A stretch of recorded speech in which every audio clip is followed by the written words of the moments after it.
Kas sa oled ka kogenud seda, et elus on vaja õigematest vastustest rohkem õigeid küsimusi, sest need aitavad paremini edasi? Mina olen Timo Porval ja ma olen õnnelik mees sellepärast, et mul on 4 last.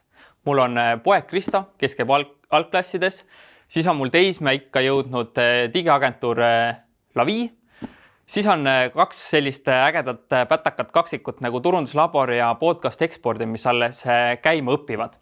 Ja nende viimase selliseks käivitajaks oli väga palju just seesama raamat, mida ma käes hoian, mis räägib persooni brändist. Ja kui sa mõtled seda, et ma ei tea, et ma olen tegevjuht või turundaja või ettevõtja, mul küll seda persooni brändi vaja ei ole, et ma lähen sinna, mul ei ole vaja sinna Kroonika esikaanele sattuda, siis oota, mõtle korra ümber.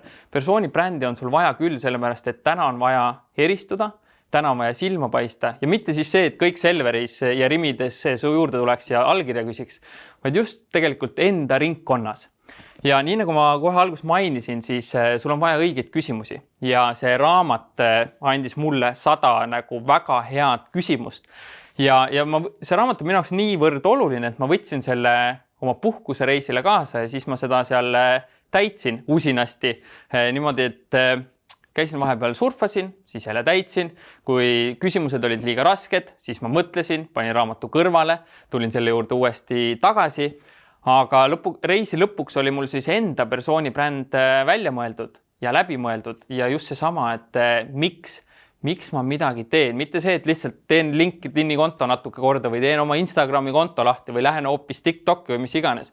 Et sul on vaja kõigepealt aru saada, miks sa midagi teed ja see raamat aitab sul seda väga-väga hästi paika panna. Ja see on raamat, mida ma olen siis väga palju ka soovitanud sõpradele, turundajatele, ettevõtjatele, kellel päriselt siis on vaja enda valdkonnas silma paista. Ja nagu päris aus olla, siis Eestis on see tegelikult nagu väga lihtne. Lihtsalt astu kaamerat ette, julge käia podcastidest, kirjuta asjalikku sisu, kirjuta artikleid meediaväljaannetesse ja ühel hetkel sa avastadki seda, et sinu juurde tuleb rohkem kliente, koostööpakkumisi kui all varem. Ja tegelikult nii, et kas sa selle persooni brändiga siis tegeled või mitte, see loob ennast igal juhul ja parem oleks seda siis ise juhtida ja kui sul on vaja kuskilt otsast pihta hakata, siis ma tõesti nagu paremat kohta kui Evelini ja Olesja brändimega sina raamat või veebiakadeemia ei tea.